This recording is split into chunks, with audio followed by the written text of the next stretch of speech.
अभी तक निफ्टी को अपना ऑल टाइम हाई ब्रेक कर देना था, लेकिन अगर हम देखें निफ्टी के ट्रेंड की तो निफ्टी का ट्रेंड हमको बुलिश दिखाई दे रहा है, लेकिन बाजार किसी दो वैल्यू के बीच में कंसोलिडेट होता हुआ दिखाई दे रहा है। ऊपर की तरफ अगर हम देखें तो 26,100, नीचे की तरफ अगर हम देखें तो 25,800।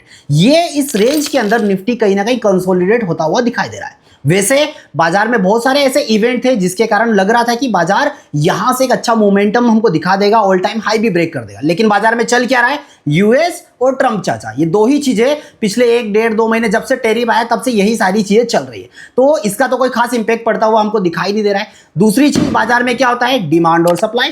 तो जब भी आप देखेंगे बाजार को तो इस वैल्यू को 26,100 को जब तक बाजार ब्रेक नहीं करता है तब तक ऑल टाइम हाई के कोई गुंजाइश हमको दिखाई नहीं दे रही है। नीचे की तरफ 25,800 जब तक ब्रेक नहीं करता है तो नीचे भी कई बाजार हमको जाता हुआ नहीं दिखाई दे रहा है, यानी कि बाजार 300 पॉइंट की रेंज पर ही कंसोलिडेट होता हुआ दिखाई दे रहा है। वैसे ऐसा जो बाजार होता है वो राइटर्स के लिए बहुत अच्छा होता है। क्यों? क्योंकि राइटर्स को क्या चाहिए, राइटर्स को चाहिए कि बाजार कंसोलिडेट हो। वहीं पर अगर हम बायर की बात करें तो बायर्स भी अगर सही मोमेंटम पकड़े तो एक अच्छा पैसा बना सकता है। खैर जो भी है, आपको इन लेवल्स पर ध्यान रखने की जरूरत है। और हाँ, अब मार्केट से रिलेटेड डेली अपडेट्स आपको मेरी तरफ से इस तरीके से मिलते रहेंगे।